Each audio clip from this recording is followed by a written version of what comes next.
Hello नमस्कार विद्यार्थियों, आप सभी का है स्वागत। मैं हूं मनोज और आप देख रहे हैं हमारा यूट्यूब चैनल मनोज एजुकेशन। कैसे हैं आप सभी? आई होप आप सभी अच्छे होंगे, स्वस्थ होंगे और अपनी पढ़ाई में लगे हुए होंगे। तो दोस्तों, आज का ये वीडियो है वो काफ़ी महत्वपूर्ण होने वाला उन सभी विद्यार्थियों के लिए जो तृतीय श्रेणी यानी थर्ड ग्रेड यानी कि रीट मेंस हिंदी विषय से तैयारी कर रहे हैं। तो तृतीय श्रेणी यानी कि कुछ विद्यार्थी जो होते हैं वो उनको रीट मेंस भी कहते हैं, थर्ड ग्रेड अपन कह सकते हैं इंग्लिश में, हिंदी में इसको तृतीय श्रेणी कहते हैं। तो इसका जो हिंदी विषय है उनकी मैं आपकी जो स्ट्रैटेजी है यानी रणनीति और आपका जो सिलेबस है वो मैं आपको बताने वाला हूँ। और इसके अलावा आपके जितने भी एक विद्यार्थी के दिमाग में जितने भी क्वेश्चन आते हैं हिंदी विषय से संबंधित, तो वो मैं आपके कंप्लीट आपके जितने भी क्वेश्चन बनते हैं वो मैं आप 14 क्वेश्चन लिख करके लाया हूँ। उन सभी का मैं आपको बताऊँगा कि भाई आपको किस प्रकार क्या करना है। और इसके अलावा अगर बात करूँ तो मैं रीट पात्रता परीक्षा 2000 जो अपने 24 में हुई थी, मतलब फॉर्म भरी थे 2024 में और फरवरी 2025 में जिनका एग्ज़ाम हुआ था और अभी हाल ही में इनका रिजल्ट आया था फाइनल राजस्थान माध्यमिक शिक्षा बोर्ड की तरफ से। तो उसमें अगर बात करूँ तो मेरी रीट अध्यापक पात्रता परीक्षा जो है उसमें मेरे 150 में से 140.77 मेरे नंबर आए हैं, यानी कि 140.77 अंक मेरे आए 150 में से। और इससे पहले अगर बात करूँ तो मेरी थर्ड ग्रेड मुख्य परीक्षा है वो मेरी क्लियर हो चुकी है। 2022 की जो वैकेंसी थी उसमें मेरे हिंदी विषय से अगर बात करूँ तो 300 में से मेरे 268.55 अंक आए थे। उसमें मेरी फाइनल मेरा सिलेक्शन नहीं हुआ था बिकॉज़ मेरी जो बीएड है वो अपेयरिंग चल रही थी, यानी कि मेरी एग्ज़ाम हो चुका था लेकिन रिज़ल्ट नहीं आया था। और रिज़ल्ट नहीं आने के कारण मैं डॉक्यूमेंट वेरिफ़िकेशन नहीं करवा पाया, इसीलिए मेरी जॉइनिंग है वो मुझे नहीं मिली। वर्तमान अगर बात करूँ तो अभी संस्कृत शिक्षा विभाग सेकंड ग्रेड यानी वरिष्ठ अध्यापक सामाजिक विभाग में अगर बात करूँ संस्कृत शिक्षा विभाग की तरफ से, उसमें अभी हाल ही में 2024 का रिज़ल्ट जारी किया था जिसमें मेरी प्रोविज़नल लिस्ट में मेरा नाम आ चुका है। अब इसका डॉक्यूमेंट वेरिफ़िकेशन है। मेरे हिसाब से अगर बात करूँ तो मेरा इस बार जो संस्कृत शिक्षा विभाग में है वहाँ पर मेरा जो रिज़ल्ट है वो पॉजिटिव रहने वाला है, क्योंकि मैंने उस हिसाब से मैंने तैयारी की है। और आरएस प्री मेरा 2-3 बार मेरा क्लियर हो चुका है, मेंस मेरा दे रखा है। इस बार अगर बात करूँ मैंने इंटरव्यू भी दे रखा है, अब इसका फाइनल रिजल्ट आना बाकी है। और इसके अलावा अभी देखो आपके जितने भी क्वेश्चन बनते हैं वो मैं आपको कंप्लीट एक बार बता देता हूँ, फिर आप वीडियो को आगे देखिएगा, ठीक है? तो सबसे पहले आपको क्या करना है, इसके अगर आप नोट्स लेना चाहते हैं तो पहले आपको वीडियो पूरा देखिए, उसके बाद में आप मैसेज करिए ताकि सारी जानकारी आपको नोट्स से संबंधित कंप्लीट आपको यहाँ पर मिल जाएगी। सबसे पहले मैं आपको यहाँ पर बताता हूँ कि भाई आपके जो सिलेबस है, सिलेबस और अंक भार कौन से भाग से आपके कितने क्वेश्चन आएंगे, यानी मेरे पास ये पूरा प्रिंट आउट है सिलेबस का। मैं आपको बताऊंगा कि भाई कौन से पार्ट से कितने क्वेश्चन आएंगे और कितना कितना यहाँ पर वो आपका मार्किंग होता है। दूसरा है कि बेस्ट बुक सामग्री, यानी जो आपकी बेस्ट बुक की सामग्री है वो कौन कौन सी होती है, कोचिंग करें या नहीं करें, स्वाध्याय यानी कि सेल्फ स्टडी कैसे करें वो मैं आपको बताऊंगा। साथ ही साथ अगर बात करूं तो मैंने क्या पढ़ा था, जो मैंने 300 में से 268 अंक प्राप्त किए थे हिंदी विषय से, मेरी जो था। उसके अलावा अगर बात करूं तो टाइम टेबल को कैसे आपको मैनेज करना है, कितने घंटे कौन सा सब्जेक्ट पढ़ना चाहिए, क्योंकि इसमें काफ़ी सारे आपके सब्जेक्ट होते हैं। जैसे मैं आपको बताना चाहूँगा कि राजस्थान ज्योग्राफी है, राजस्थान हिस्ट्री है, राजस्थान कल्चर है, राजस्थान जनरल नॉलेज है, शैक्षिक परिदृश्य है। और इसके अलावा जो अपना आपको पता ही है कि इसमें शैक्षिक परिदृश्य हो गया, करंट अफेयर हो गया, और विद्यालय विषय आपका हिंदी का मैं बता रहा हूँ तो हिंदी हो गया, हिंदी की जो शिक्षण विधियाँ हैं वो हो गया, शैक्षणिक मनोविज्ञान और आईसीटी यानी सूचना और तकनीकी, ठीक है? तो यहाँ इतने सारे सब्जेक्ट है, वो आपको किस प्रकार आप इसको कितने घंटे कौन सा सब्जेक्ट पढ़ना है वो बताऊंगा। रिवीजन कब कब करें, कैसे करें और कितनी बार करें, टेस्ट सीरीज कब वो कौन सी क्यों ज्वाइन करें भी आपको बताऊंगा। अब मैं इस सबसे महत्वपूर्ण जो आपका क्वेश्चन है वो है कि कंपटीशन कितना होगा, क्योंकि फॉर्म कितने आए हैं और कितने आते हैं वो आपको बताऊंगा।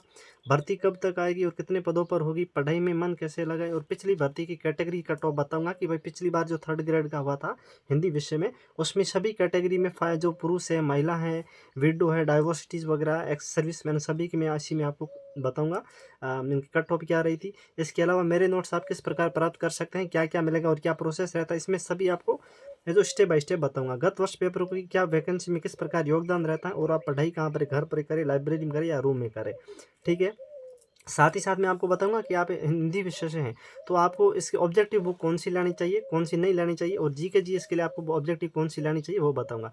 तो सबसे पहले मैं आपको एक 20 में से क्वेश्चन निकाल लेता हूँ कि इसमें आपकी जो पिछली भर्ती की जो कट ऑफ है वो क्या रही थी ये बता देता हूँ एक बार, ठीक है? तो सबसे पहले हम यहाँ पर बात करते हैं कि भाई कट ऑफ के बारे में जब हम जानते हैं, देखिए कट ऑफ पर हम बात करते हैं तो मैं सबसे पहले आपको बताना चाहूँगा कि जनरल में अगर बात करें तो फीमेल की 239 रही थी और मेल की भी 239, यानी पुरुष की 239 जनरल कैटेगरी में, पुरुष की 239, ये 300 में से सर, ठीक है ना? या 300 में से 239 और 239 फीमेल की। विडो की रही थी 199, डाइवर्सिटी की रही थी 239 और एक्स सर्विसमैन की रही थी जनरल में 150। आप देख सकते हैं ये इतना हो गया जनरल के लिए। आप एक बार अपना जो अभी आपकी कैटेगरी है ना उसके हिसाब से आप देखिए 239 का जो कट ऑफ है वो काफ़ी बड़ी कट ऑफ होती है। और इस बार आपको पता है कि जो कंपटीशन है वो बहुत बहुत ज़्यादा होने वाला है, क्योंकि इस बार क्या है कि जो सेकंड ग्रेड की वैकेंसी है वो अभी चल रही है, मतलब कि सितंबर में उनका एग्ज़ाम है। और जो भी सेकंड ग्रेड में नहीं लगे हुए हैं, जो सेकंड ग्रेड की तैयारी कर रहे हैं, जो थर्ड ग्रेड में नहीं लगे हुए हैं, तो वो लगभग है वो उसमें आ जाएंगे, थर्ड ग्रेड में वो भी उसमें आ जाएंगे, क्योंकि उनकी जो पहले से तैयारी वो सेकंड ग्रेड के अकॉर्डिंग हो रखी है। क्योंकि जो अपना हिंदी में अपन सब्जेक्ट देखते हैं ना भाई, आपका सिलेबस भाई ये मैं आपको एक बार बता देता हूँ। ये देखिए जैसे ये आपका सिलेबस है हिंदी का इतना, तो ये पूरा का पूरा आपके किस में लगता है, सेकंड ग्रेड में ये इतना लगता है। इसके अलावा वो साहित्य वगैरह वो अलग है, लेकिन ये इतना ग्रामर पूरी की पूरी सेकंड ग्रेड में लगती है। तो ये वाला सारा पोर्शन है वो सेकंड ग्रेड वाले स्टूडेंट है वो वहाँ से तैयार करके आ जाएंगे, तो उनका सब्जेक्ट वहाँ से अच्छे से तैयार हो जाएगा। फिर आप रेट में थर्ड ग्रेड में आ जाएगा तो कंपटीशन है वो ज़्यादा हो जाएगा, क्योंकि उनके जो सक्सेस होने के चांस है वो ज़्यादा होते हैं, क्योंकि वो काफ़ी लंबे समय से इसके अटैच में है। ठीक है, अब हम बात करते हैं ईडब्ल्यूएस के बारे में। ईडब्ल्यूएस के बारे में अगर हम बात करें दोस्तों, तो यहाँ पर 239 मेल की है और फीमेल की भी ईडब्ल्यूएस में मेल की 232 है और फीमेल की भी 232 है। विडो की 195 है और एक्स सर्विसमैन की 100 है। यानी एक्स सर्विसमैन की ईडब्ल्यूएस में अगर देखें तो 100 इसकी मेरिट रही है। यानी 300 में से 100 नंबर लाने वाला ईडब्ल्यूएस में जो था, एक्स सर्विसमैन जो था, आर्मी वगैरह अपन कह सकते हैं, तो उनके उनमें जो पहले था वो उसमें सिलेक्शन हो चुका है। एससी में अगर बात करें, एससी में मैं एससी कैटेगरी से हूँ, तो मेरे 268 नंबर आए थे और यहाँ पर जो फाइनल कट ऑफ गई है इनकी एससी कैटेगरी की वो 225 रही है। 225 मेल की है और 225 फीमेल की, यानी महिला और पुरुष दोनों की सेम सेम रहती है। देखो सभी में सेम रही है, ऐसा नहीं कि इसी एक भर्ती में रहता है, कुछ एक ऐसी होती है जिनमें रहता है, कुछ ऐसी भी वैकेंसीज होती है बड़ी बड़ी जिनमें काफ़ी इसमें अंतर रहता है, 5-10 नंबर का रहता है, लेकिन इसमें थर्ड ग्रेड में सभी ये लगभग सेम ही बैठी है महिला पुरुष की सामान्य में। जनरल में सॉरी विडो में अगर बात करें 165 है और एक्स सर्विस मैन अगर बात करें तो एससी में 84 इसमें जो लाने वाला एक्स सर्विसमैन बन गया, मतलब थर्ड ग्रेड हिंदी में उनका फाइनल सिलेक्शन हुआ है। फिर हम बात करते हैं एसटी के बारे में। एसटी में 216 महिला की है और 216 पुरुष की है, दोनों की। विडो की अगर बात करें तो 167 है और एक्स सर्विसमैन अगर बात करें तो 103 इसकी है। फिर हम बात करते हैं ओबीसी के बारे में। ओबीसी में अगर हम जानते हैं सर, तो ओबीसी में 238 है पुरुष की और 237 महिलाओं की, केवल एक नंबर का यहाँ पर अंतर है वो पाया गया है। विडो की 192 है, डाइवर्सिटी की 236 है, एक्स सर्विसमैन 69 है। यानी एक्स सर्विसमैन मेरे हिसाब से सबसे कम है वो ओबीसी में रहा है, 69 रहा है, क्योंकि एससी में वो देख सकते हैं एसटी में 100 अपने 3 थी और इसमें 100 थी और इसमें 150 थी। अब हम बात करते हैं एमबीसी के बारे में, तो महिला की भी और पुरुषों की दोनों की सेम है, 229 है और विडो की 189 है और एक्स सर्विसमैन की 110 है। तो ये आपको कट ऑफ इस बार एक बार थोड़ा सा आप इनका अपने कॉपी वगैरह है, पेज वगैरह हैं, तो उसमें आप लिख लीजिए कि भाई पिछले साल की इनकी कट ऑफ ये रही मेरी इस कैटेगरी के हिसाब से। ठीक है, अब देखो हम इसमें बात करेंगे कि यहाँ पर सबसे पहला आपका जो यहाँ पर क्वेश्चन है, देखो आपको वीडियो थोड़ा सा लंबा हो जाएगा, लेकिन मेरा पूरा यहाँ पर उद्देश्य है कि ये वीडियो आप देखने के बाद में पूरा आपको देखना है और ये वीडियो पूरा देखने के बाद में आपको थर्ड ग्रेड यानी तृतीय श्रेणी हिंदी विषय से संबंधित किसी भी प्रकार का कहीं पर भी और वीडियो देखने की आवश्यकता नहीं पड़ेगी। मुझे पता है कि एक स्टूडेंट के दिमाग में ये सारे क्वेश्चन है वो पनपते रहते हैं, तो उन सभी का मैं आपको यहाँ पर बताऊंगा, कंप्लीट बता दूंगा कि भाई आपको टेस्ट सीरीज वगैरह संपूर्ण मैं आपको बता दूंगा। तो सबसे पहले हम देखो आपका क्या सिलेबस, अंक भार, कौन से भाग से कितने क्वेश्चन आएंगे, वो आपको ये जो पीडीएफ मिलेगी उसके बारे में अगर बात करूँ, तो आपको क्या करना है, अपना जो ये आप जो वीडियो देख रहे हैं इस वीडियो के आपको डिस्क्रिप्शन में जाना, जैसे यहाँ पर आप क्लिक करेंगे, आप देख सकते हैं, एक मिनट मैं आपको जूम करके दिखा देता हूँ। यहाँ पर देख सकते हैं लिखा हुआ, और यहाँ पर इसके ऊपर आप क्लिक करेंगे तो यहाँ पर नीचे इस प्रकार आ जाएगा। यहाँ पर आप देख सकते हैं लिखा हुआ आ रहा है टेलीग्राम ज्वाइन लिंक है ना, ये लिखा हुआ आ रहा है। इसके ऊपर आप क्या करेंगे, क्लिक करेंगे। जैसे क्लिक करेंगे तो टेलीग्राम लिंक के ऊपर आपने क्लिक किया तो आप सीधा से किस पे चले जाओगे, एक मिनट में दोबारा कर रहा हूँ, पता नहीं नेटवर्क नहीं चल रहा है क्या पता है। हाँ देखो अभी ये टेलीग्राम में चला गया है। जैसे ही टेलीग्राम में चला जाएगा तो ग्रुप में ऑटोमेटिक आ जाएगा। अभी ये जा रहा, अभी देखिए यहाँ पर लिखा हुआ आ रहा है मनोज एजुकेशन, तो ये सारी आपको सिलेबस की पीडीएफ आपको यहाँ पर मिलेगी। नीचे यहाँ पे लिखा हुआ आ रहा है ज्वाइन, तो यहाँ पर आप ज्वाइन हो जाएंगे। अब आपको क्या करना, सिलेबस यहाँ पर ढूंढना, तो यहाँ पर जो 3 डॉट लिखा हुआ आ रहा है ना, यहाँ पे आप देख सकते हैं, यहाँ पे जो सर्च का ऑप्शन आ रहा है इसके ऊपर क्लिक करेंगे, यहाँ पर आप लिखेंगे डेमो, सॉरी सिलेबस लिखेंगे। सिलेबस जैसे लिखेंगे तो आपका आ जाएगा। जैसे यहाँ पर देख सकते हैं ये अपने थर्ड ग्रेड हिंदी सिलेबस अभी हाल ही में आज ही डाला है, तो यहाँ पर आप ओपन करके इसको देख सकते हैं और इसका आप प्रिंट है वो निकाल सकते हैं, ये सिलेबस। ठीक है, तो यहाँ से आपको डाउनलोड करना है। दूसरी बात, हाँ जी, दूसरी बात सर ये है कि पहले मैं आपको सिलेबस बता देता हूँ कि भाई आपके पार्ट में देखो आपका जो पेपर होगा वो आपके 6 पार्ट में, मतलब पेपर तो एक होगा, सभी पेपर के अलग-अलग भाग होंगे, पार्ट होंगे। मतलब जैसे कि ये आपका एक पेपर है, इसमें आपके पहला पार्ट में कौन-कौन से सब्जेक्ट आएँगे, दूसरे में कौन से आएँगे वो। भाग आपका प्रथम होता है पेपर में, उसमें होता है राजस्थान का भौगोलिक, ऐतिहासिक, सांस्कृतिक और राजस्थानी भाषा।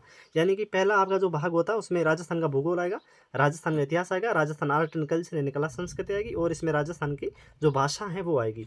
भाषा में अगर बात करें तो केवल 4 टॉपिक आते हैं, क्षेत्रीय बोलियाँ, राजस्थानी कृतियाँ, साहित्यकार और संत साहित्य और लोक साहित्य। इसमें अगर बात करूँ इतिहास, कला, संस्कृति, भूगोल और राजस्थानी साहित्य, यहाँ पर आपके 4 सब्जेक्ट हो गए। इन 4 सब्जेक्ट में अगर बात करूँ, वैसे अगर बात करें राजस्थानी जो साहित्य है वो आर्ट एंड कल्चर का ही पार्ट होता है। जो अभी मैंने बताया ना, जो 4 पोर्ड है ना, क्षेत्रीय बोलियाँ, कृतियाँ, साहित्यकार और लोक लोक संत साहित्य वाला, ये आर्ट एंड कल्चर में आ जाता है, लेकिन इसमें अलग दे रखा, कोई दिक्कत नहीं है। वैसे इनको आप 4 सब्जेक्ट मान लेते हैं कि ये आपके जो 4 पोर्शन है, इसमें कुल क्वेश्चन आएँगे 40। 40 क्वेश्चन, मैंने प्रत्येक क्वेश्चन आपके 2 अंक का होगा, यानी 80 अंक का ये आ जाएगा। ठीक है। दूसरा यहाँ पर आपका पोर्शन भाग 2 में है, राजस्थान का सामान्य ज्ञान, शैक्षणिक परिदृश्य, निःशुल्क और अनिवार्य बाल शिक्षा और शिक्षा का अधिकार अधिनियम एवं समसामयिक यानी करंट अफेयर आएगा। इसमें तो आपके टोटल आएंगे 25 क्वेश्चन आएंगे, 50 नंबर का हो जाएगा। ठीक है। फिर हम बात करें विद्यालय विषय, जैसे आप मैं हिंदी का बता रहा हूँ तो हिंदी का हो गया आपका कितने 60 अंक का हो गया, आपको 120 नंबर की हिंदी आ जाएगी। फिर आपके यहाँ पर शैक्षणिक रीति विज्ञान का मतलब है जो आपकी शिक्षण जो विधियाँ होती हैं, टीचिंग मेथड जिसको अपन कह सकते हैं, उसके 10 क्वेश्चन आएंगे, 20 अंक का होगा। शैक्षणिक मनोविज्ञान यानी मनोविज्ञान आपके 10 क्वेश्चन, 20 अंक का हो जाएगा। आईसीटी यानी इंफॉर्मेशन टेक्नोलॉजी, जिसे सूचना तकनीकी अपन कह सकते हैं, कुछ बच्चे इसको कंप्यूटर कहते हैं, तो इनके क्वेश्चन आएंगे 5 और ये आपके 10 अंक के होगी। कुल अगर बात करें 150 क्वेश्चन आएंगे, 300 अंक का होगा और 2.5 घंटे आपका टाइमिंग दिया जाता है पेपर को हल करने के लिए, सॉल्व करने के लिए।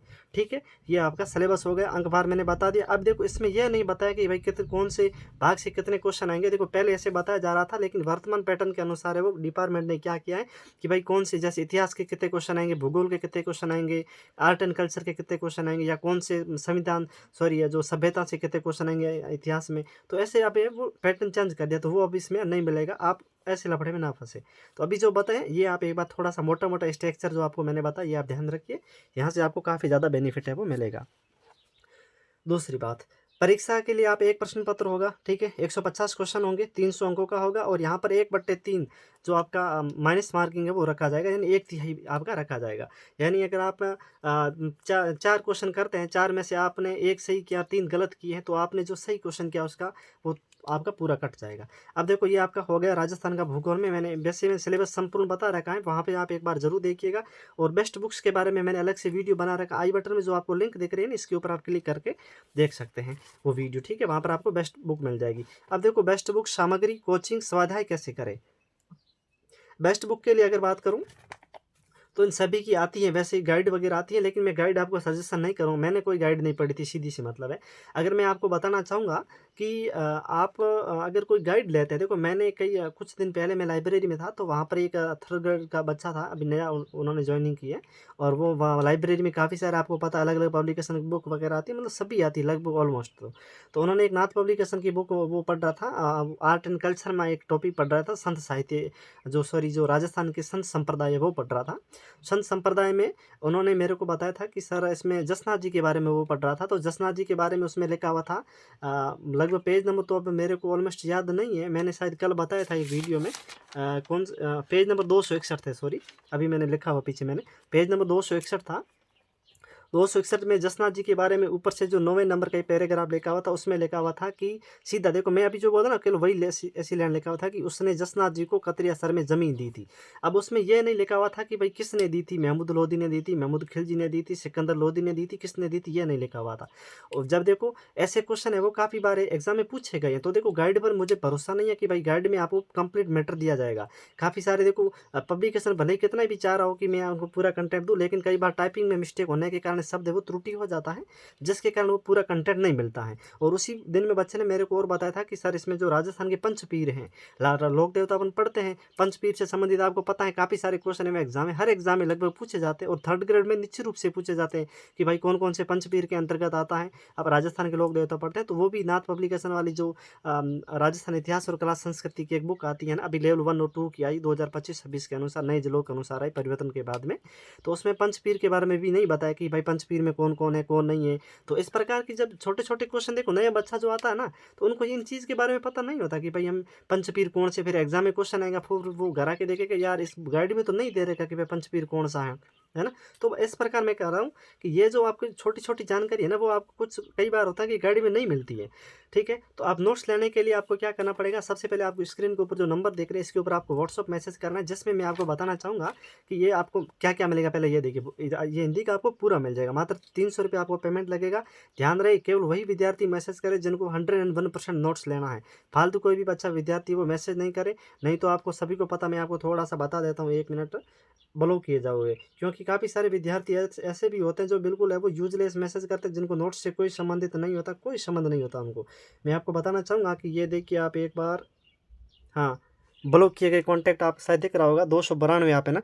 अब देखो, परेशान होकर इनको है ना ब्लॉक करना पड़ता है, शायद आपको यहाँ पर साफ नहीं दिख रहा होगा मेरे ख्याल से, लेकिन थोड़ा दूर रख के बता देता हूँ, ठीक है? मैं स्क्रीनशॉट डाल दूँगा आगे नीचे, कोई बात नहीं है। ये देखिए यहाँ पर है। चलो,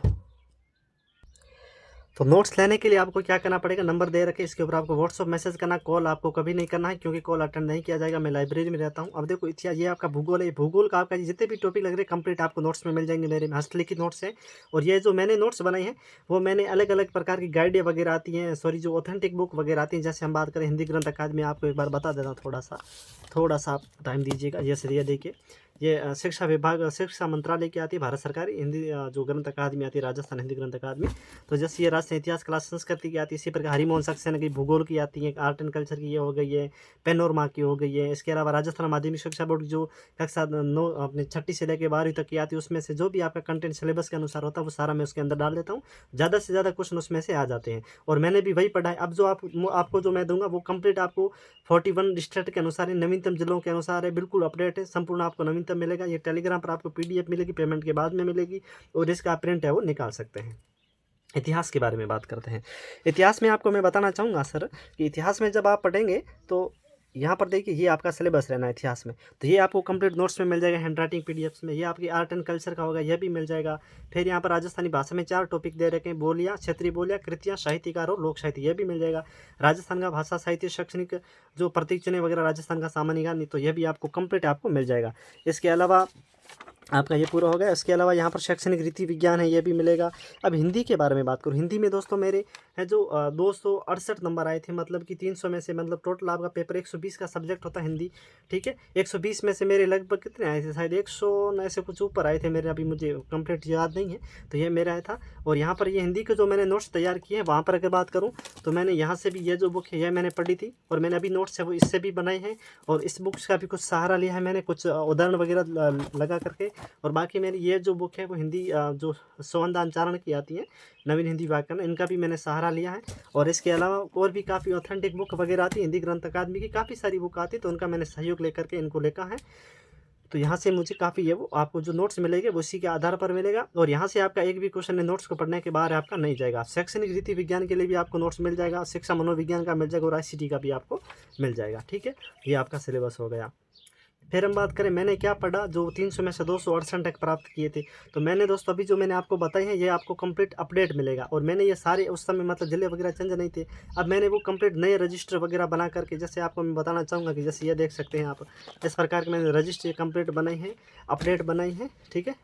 और यहाँ पर बनाने के बाद में आपको ये कंप्लीट इसकी PDF मिल जाएगी। तो मैंने वही पढ़ा था, बिल्कुल मैंने कोई कोचिंग वगैरह नहीं की है, मैंने सारा सेल्फ बनाया है। अभी आपको मिलेगा वो सेल्फ स्टडी के आधार पर मिलेगा, और इसको जब आप एक बार पढ़ोगे ना, तब आपको खुद में महसूस आएगा कि वास्तव में सर आपको कितना अच्छा कंटेंट दिया। अब देखो, जिनको नोट्स लेना है वो अगर डेमो देखना चाहते हैं कि भाई नोट्स कैसे हैं कैसे नहीं, तो मैं आपको एक बार बता देता हूँ।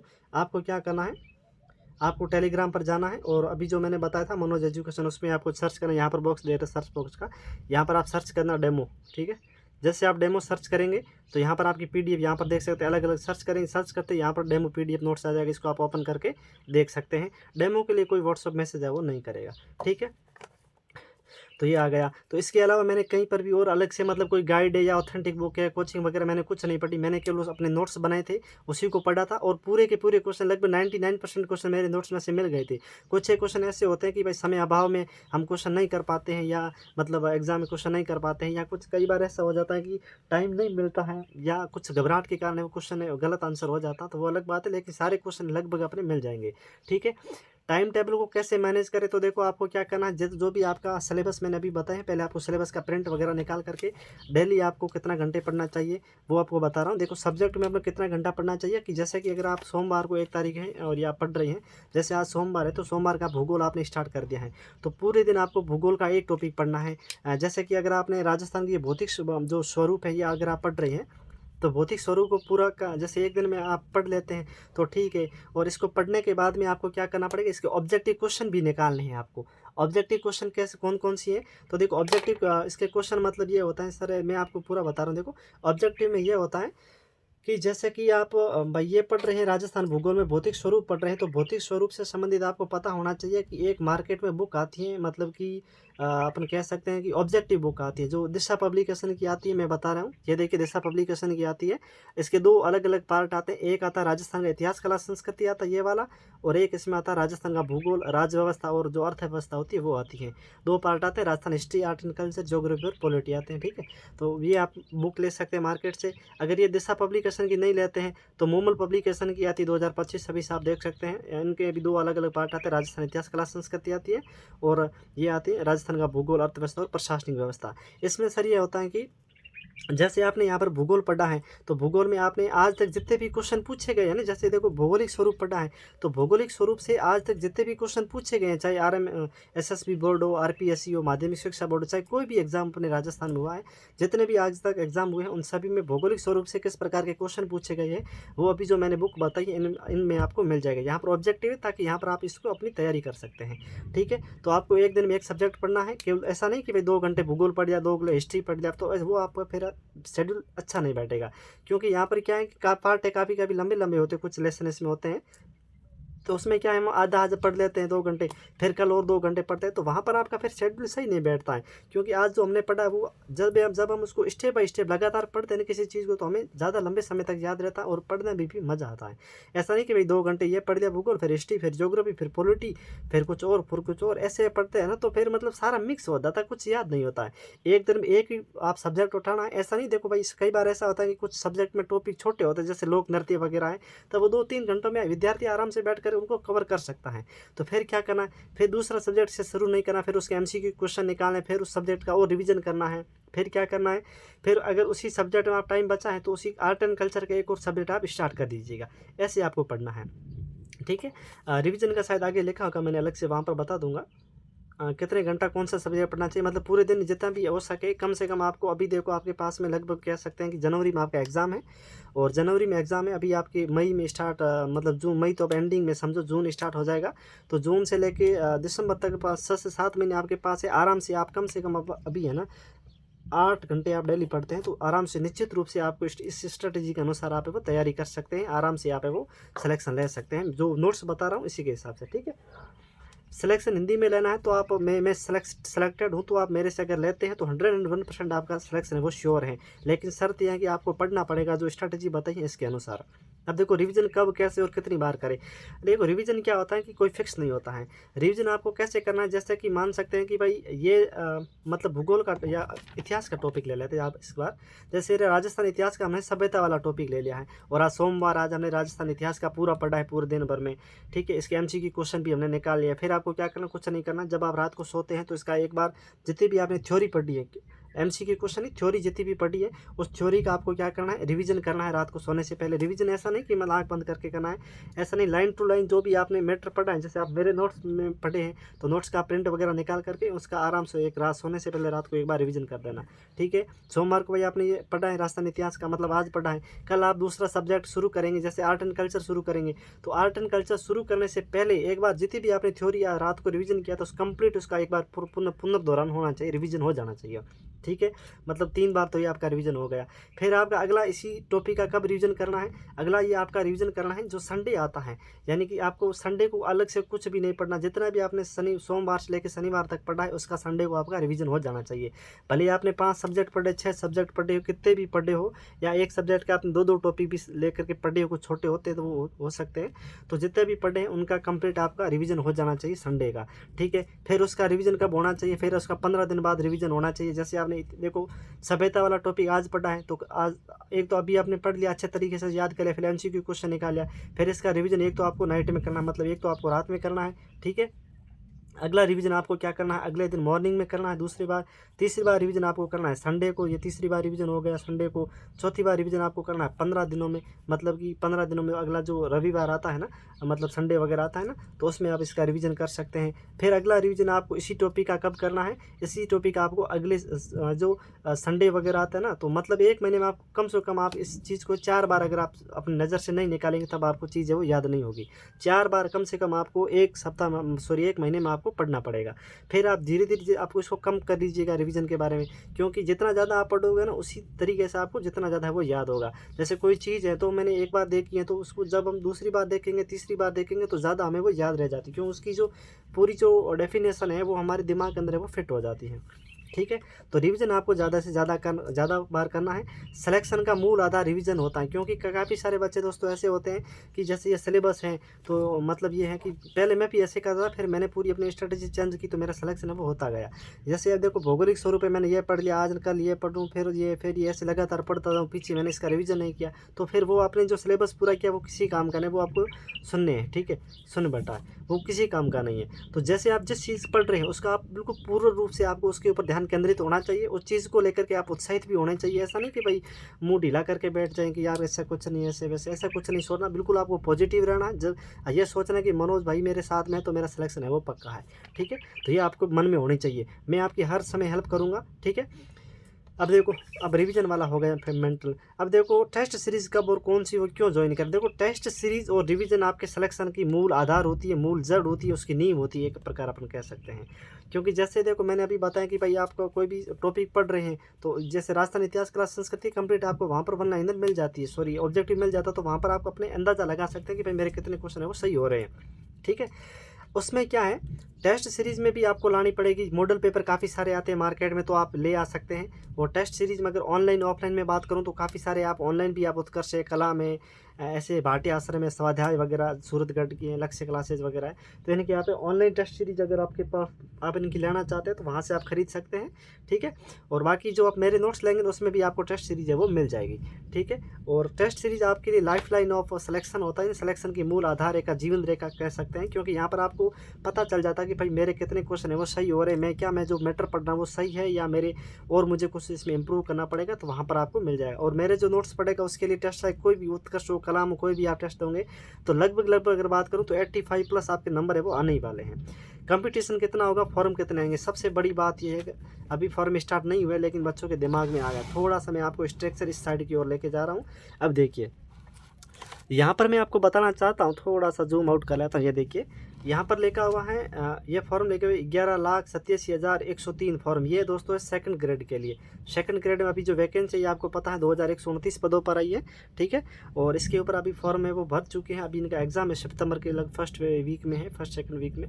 तो ये 11,87,103 कुल फॉर्म आई है। हिंदी के कुल फॉर्म पोस्ट अगर बात करूँ तो 288 पोस्ट है, जिसमें से 2,98,906 इसमें फॉर्म आई है, यानी लगभग 3 लाख के करीब फॉर्म आई। सामाजिक विज्ञान में 88 पदों के लिए 3,75,122, साइंस के लिए 350 पदों के लिए 1,77,802, इंग्लिश के लिए 327 पोस्ट के लिए 27,164 है, मैथमेटिक्स के लिए 694 पोस्ट है, जिसमें अगर बात करूँ 1,43,451 पोस्ट है वो सॉरी है फॉर्म आई है। तो हिंदी के लिए आप देख सकते हैं 2,98,000 है, यानी आप सीधा सा देख सकते हैं कि भाई 2,98,000 फॉर्म है, ये तो आने वाले हैं। और कुछ ऐसे भी विद्यार्थी हैं जो अभी बीएड कर रहे हैं या बीएड मतलब जिन्होंने सेकंड ग्रेड का फॉर्म नहीं भरा है तो वो भी इसमें फॉर्म भरेगा। लगभग अगर बात करूँ 3.5 लाख फॉर्म इस बार अपने केवल हिंदी के लिए आने वाले हैं। हिंदी सब्जेक्ट के अकेले के लिए कह रहा हूँ 3.5 लाख फॉर्म आने वाले हैं, ठीक है। अब इसमें घबराना नहीं है, जो अच्छा कंटेंट पढ़ेगा ना, नोट्स वगैरह पढ़ेंगे, गाइड वगैरह फालतू चीज़ों को अभी मैंने बताया मैं गाइड में कहाँ गलतियाँ होती हैं। जैसे सिकंदर लोधी आपको पता ये क्वेश्चन है, काफ़ी बार हर एग्जाम में पूछा जाता है कि भाई कतरिया सर में जसनाथ जी को किसने ज़मीन दी थी, है ना, किसने भूमि प्रदान की थी, तो ऐसे क्वेश्चन पूछे जाते हैं ना। तो ऐसे क्वेश्चन का जब आंसर आपको गाइड में नहीं मिलता तो फिर वो गाइड किस काम की है ना, तो ये आपको ध्यान में रखना। अब देखो कंपटीशन कितना होगा मैंने बता दिया कि भाई देखो कंपटीशन आपको तभी आपको पता चलेगा जब इनके एग्जाम फॉर्म स्टार्ट होंगे। अभी देखो सेकंड ग्रेड का अकॉर्डिंग मैंने बताया इतने कम पोस्ट के लिए भी 3 लाख फॉर्म आए हैं, तो आप देख सकते हैं 3 लाख तो वो सीधे आने वाले हैं।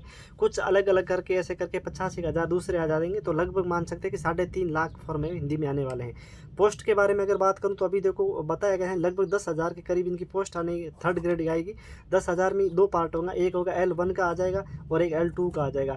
L2 में आपको पता है अलग अलग सब्जेक्ट होते हैं, जिसमें सामाजिक में होते हैं, हिंदी में होते हैं। तो हिंदी में लगभग अपन मान के चल सकते हैं कि भाई 1000 पोस्ट तो मुश्किल है, 700-800 पोस्ट हिंदी की आएगी, मुश्किल आएगी थर्ड ग्रेड L2 के लिए।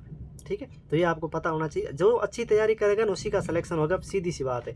भर्ती कब तक आएगी, कितने पदों पर आएगी, कोई इसका अभी देखो इसमें नोटिफिकेशन में तो नहीं आया, लेकिन माना जा रहा है कि अभी एंडिंग में आ जाएगा इसी महीने के। 10,000 के पदों के आसपास माना गया है। और एग्ज़ाम आपका जो जनवरी 2026 में होगा। ठीक है, ये आपको ध्यान में रखना। पढ़ाई में मन कैसे लगे, तो मन आपको क्या करना है, देखो कई बार ये होता है कि विद्यार्थी एक एग्ज़ाम देता है, उनमें नहीं होता तो विद्यार्थी का मन भटका हो जाता है, फिर वह सोचता है कि यार मेरा होगा या नहीं होगा। तो आप निश्चित रूप से सोचिए कि हम मनोज एजुकेशन से जुड़े हैं, तो हमें बिल्कुल ज़रा सा भी वो हल्का ना है, वो हमें नहीं आने देगा। तो मतलब आपको हल्के में नहीं सुन, तो सीधी सी बात है, आपको इस चीज़ के लिए आपको इम्प्रूव खुद को होना पड़ेगा। ठीक है, दूसरी बात, पढ़ाई में मन लगाने के लिए आपको क्या करना पड़ेगा, सुबह जल्दी उठ करके इसमें एक बार 2-2 घंटे का 4-4 घंटे का ऐसा टाइम टेबल बना कर आप शेड्यूल के हिसाब से पढ़ें, ताकि आपको ज़्यादा से ज़्यादा फ़ायदा मिलेगा। जब आपका पढ़ने का मन करे तब आप पढ़ें, थोड़ा सा घूमने का मन करे तो 5-10 मिनट ब्रेक लेकर के आप पढ़िएगा, ताकि आप बिल्कुल एनर्जी युक्त हो जाएंगे और आप आराम से अपना वो इम्प्रूव कर पाएंगे। पिछली भर्ती की कट ऑफ कैटेगरी वाइज मैंने बता दिया अभी है ना, ये कैटेगरी वाइज कट ऑफ मैंने बता रखी है। मेरे नोट्स कैसे प्राप्त करें और क्या क्या मिलेगा, तो नोट्स में मैंने आपको बता रखा है, ये जितना भी आपको मैंने सिलेबस बताया है ये आपको कंप्लीट मिल जाएगा A to Z। इसके अलावा ये आपको जो मैं नोट्स दूंगा, इसके अलावा आपको किसी भी प्रकार की कोई गाइड वगैरह बुक वगैरह पढ़ने की नहीं आवश्यकता पड़ेगी। एक चीज़ आपको लानी पड़ेगी हिंदी के लिए। हिंदी के लिए क्या लानी पड़ेगी सर, मैं आपको बताना चाहूँगा कि आप हिंदी की तैयारी करें तो हिंदी के लिए आपको ऑब्जेक्टिव बुक भी लानी पड़ेगी। जैसे ये आती है ना, दिशा पब्लिकेशन की आती है, ये दिशा पब्लिकेशन की आती है, ये आप ला सकते हैं। अगर ये नहीं लाते हैं तो आप ये ला सकते हैं, आती है भाई इसकी ना एक निधि मैम की आती है अभ्यास पुस्तिका। इसमें सारे आपके जो टॉपिक है ना हिंदी में व्याकरण वगैरह वो सारे के सारे आपको इसमें मिल जाएंगे, ऑब्जेक्टिव मिलेंगे, मतलब क्वेश्चन आपको इसमें मिल जाएंगे। ठीक है, दूसरी बात है आपको नंबर दिए इसके ऊपर आप व्हाट्सअप मैसेज करके देख सकते हैं, मतलब आपको नोट्स मिल जाएगा। ठीक है, पेमेंट के बाद गत वर्षों के पेपर की वैकेंसी में योगदान है, तो प्रीवियस ईयर के क्वेश्चन पेपर के आधार पर आप बता सकते हैं, अंदाज़ा लगा सकते हैं कि भाई पेपर का पैटर्न है वो किस प्रकार आता है। घर और लाइब्रेरी रूम में अगर बात करूँ तो अगर आपका लाइब्रेरी अगर आप जा रहे हैं तो सबसे बेस्ट आपकी लाइब्रेरी है। ये नोट्स पढ़ने के बाद आपको कहीं से भी कोई कोचिंग लेने की आवश्यकता, कोई गाइड पढ़ने की आवश्यकता, ऑनलाइन ऑफलाइन कोर्स लेने की आवश्यकता कुछ भी नहीं पड़ेगी, और ना ही कुछ आपको अलग से कंटेंट लाना पड़ेगा। तो ये नोट्स आपको सफिशिएंट है। अगर आप चाहते हैं मैं हिंदी में मेरा अंतिम रूप से सिलेक्शन हो, तो आप निश्चित रूप से ये मैंने अभी बताया इस स्ट्रैटेजी के अनुसार आप तैयारी कीजिएगा और ये नोट्स पढ़िएगा। 101% में लिख करके देता हूँ कि आपका सिलेक्शन है वो पक्का होगा। इस प्रकार की स्ट्रैटेजी आपको शायद ही कोई यूट्यूब के ऊपर बताएगा। अगर फिर भी आपका कोई क्वेश्चन कोई क्वेरी है तो हमें कमेंट बॉक्स में कमेंट कर दीजिएगा। ठीक है, आपको रिप्लाई देने का मैं पूरा कोशिश करूंगा। टेलीग्राम पर आप जरूर ज्वाइन हो जाइए, वहाँ पर आपको समय समय पर इन्फॉर्मेशन मिलती रहती है, कुछ कंटेंट वगैरह मिलता रहता है, तो आप ज़रूर एक बार ज्वाइन हो जाइएगा।